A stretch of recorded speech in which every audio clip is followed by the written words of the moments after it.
For midweek oracle reading, I'm going to be using one of my favorite tarot decks, the Fairy Tarot by Doreen Virtue and Radleigh Valentine. I love them.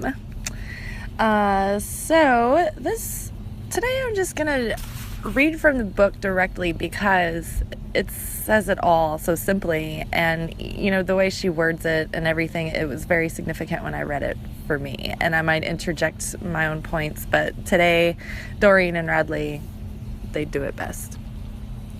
Nine of Winter. This card comes to tell you when worry has reached an unnecessary level.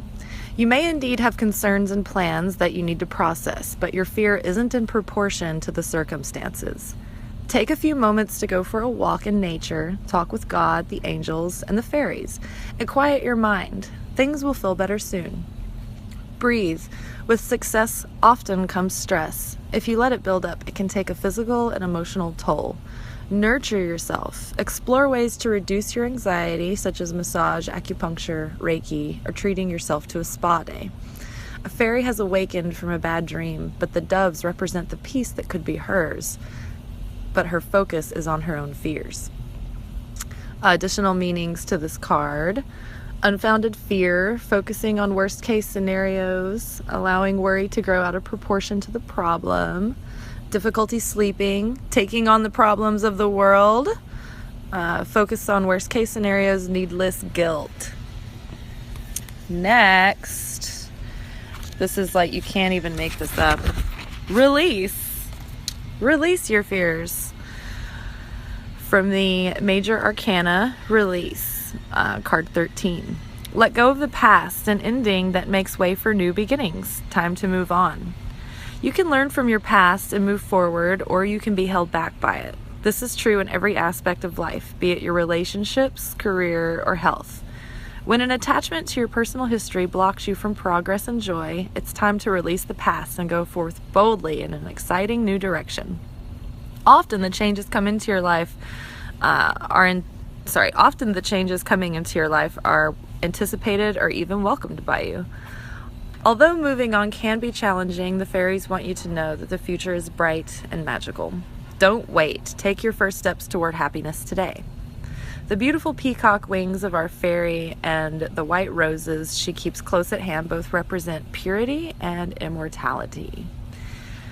Moving forward, freedom to change, an ending that makes way for new opportunities, transformation, reincarnation. And this card really sticks with the theme lately that, we're sort of starting this new phase of our lives, almost like, graduating the high school of life and becoming freshmen again in college. It's sort of a different level. We're prepared to be here, but we're newbies again and kind of figuring it out as we go. All right, the next card, Seven of Summer. There are pros and cons to virtually every decision. The situation you're currently in is demanding a choice from you, and procrastination is simply no longer an option. What you decide involves action that may benefit you physically, emotionally, financially, intellectually, or spiritually. Recognizing that you always have a choice is a great realization about your personal power. However, it also means that you are responsible for the outcome of your choices. The moment to choose has arrived. You could make a list of every possible alternative and evaluate it, or you could ask God and your angels for guidance. But the time to choose is now. Daydreaming can be a lovely way to get insight into a challenging situation, or it can be a way to avoid taking action. Make sure that your imaginings serve a productive and positive purpose. Make a plan to put your dreams into action, one step at a time. A fairy allows sunlight to shine through a prism onto a bed of white roses. The roses indicate that his intentions are pure, but the prism shows that there are many possibilities. Wishful thinking, needing to regain focus, overanalyzing, too many choices, receiving guidance to detox. Now, I think there's a lot of interesting things to point out here. For one, white roses keep coming up as a theme for us, white doves. And notice not only in this deck of cards, but in other decks of cards, notice little symbolisms and colors and pictures and metaphors that just keep coming up. And ask yourself, what does that mean for me? Life is just like a dream, the things that are around you are sort of representing what's symbolically going on inside of you all the time. So you can interpret, crazy circumstances sort of symbolically like a dream and get an idea of like what the metaphysical lesson is right now that you're trying to learn. So also there's a lot of construction going on, and it sounds like there's like civil unrest, but it's not. It's just construction. Surprised our Nashville train hasn't come by. It's like every sound person's nightmare. There was something else. Oh yeah, also the 7 of Summer card, I think it has to do with focusing your vibration. If you are wanting to achieve a certain goal or, have a certain thing happen, you need to be in alignment with your thoughts, your words, your actions, and be really careful about how you're acting and what you're saying. So everything that you do, you need to be projecting to the universe, I'm committed to this and I'm taking action towards that thing. So you're sending out a consistent vibration like you would dial into a radio station. You're not going to like pull the dial back and forth and expect to get a clear signal. So, consistency, just take small steps towards your goal, constantly be, aware of it and aware that you're thinking of it in a way that makes you think, positively and excited, and think about, why you love all the things about it and not what makes you feel, anxious or whatever. Don't avoid, don't procrastinate, get with it, even if it's just the smallest step. If you have a piece of mail that you need to read, just open the envelope and put the letter there. Don't even make yourself read it right away. Just like baby steps, small.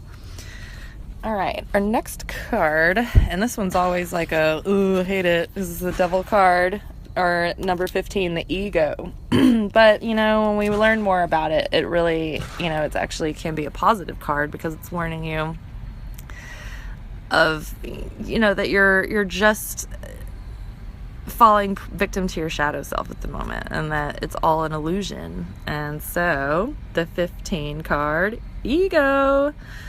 The illusion of being trapped, placing too much importance on material items, getting caught up in fear and worry. Happiness can be elusive if you're not clear on your own priorities, motivations, and behaviors. And again, like we said, it's like seamlessly rolling in from the lesson that we were just talking about like focusing your vibration, like getting clear on your intent and like taking action in that direction. Taking time for self-reflection allows you opportunity to experience great personal epiphanies and practice self-forgiveness. And this is true because you can have a deeply ingrained pattern that you're completely unaware of, like a skipped record and a lock groove. You have this traumatic experience, and then it just keeps playing over and over and over again in, the way you have, the way your relationships turn out, or the way your job, employability ends up, happening. It's just these things, they could be like a traumatic event that happened when we're a teenager or when we're a small child, and because we just don't remember that we had that situation happen, it's just become this locked groove that it's playing under the surface all the time and we don't know it. Now, it sounds like when you face these like emotional monsters from your past, that they're going to tear you apart and it's going to hurt and it's going to, destroy you. But the fact is that all you have to do is turn the lights on and see that it's a pile of clothes, and it's making a scary shadow.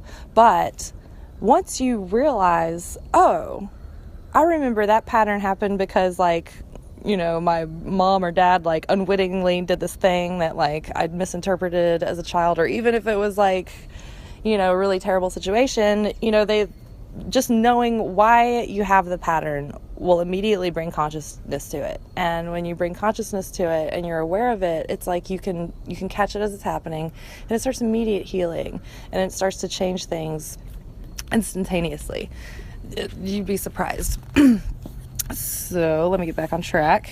Okay, so yes, spending time in self-reflection can provide you great personal epiphanies and help you practice self-forgiveness. See the truth of who you are. Realize the aspects that no longer serve you. Let go of guilt, fear, and blame. Have compassion for yourself. Look in the mirror and tell yourself, I love you for being divinely perfect in this moment. Detox from harmful foods, substances, or people. Confront your fears and release yourself from any limitations or self-imposed traps. Give yourself permission to be free. Our fairy friend stands before a traditional Celtic Beltane fire and springtime ceremony to release the old, that is guilt, fear, blame, and other products of the ego, and welcome the new. Additional meanings of the card: determining what is the cause and what is the symptom, placing too much importance on material items, getting caught up in fear and worry, dependency or addiction. So there's 2 cards that came up in this reading also, suggesting that we might want to detox from bad habits, which is a good idea. So, clean up your house, clean up your closet, clean up your car, clean up your diet. Try to stop smoking. If you're binge drinking, it's not good for your liver. If you're doing heavy drugs, it usually doesn't leave you feeling too good the next day. So let's take steps to go towards our goals and reach for joy and follow our bliss. Hope this has been helpful for you. May your every moment be graced with light, love, and magic. God bless you. Peace.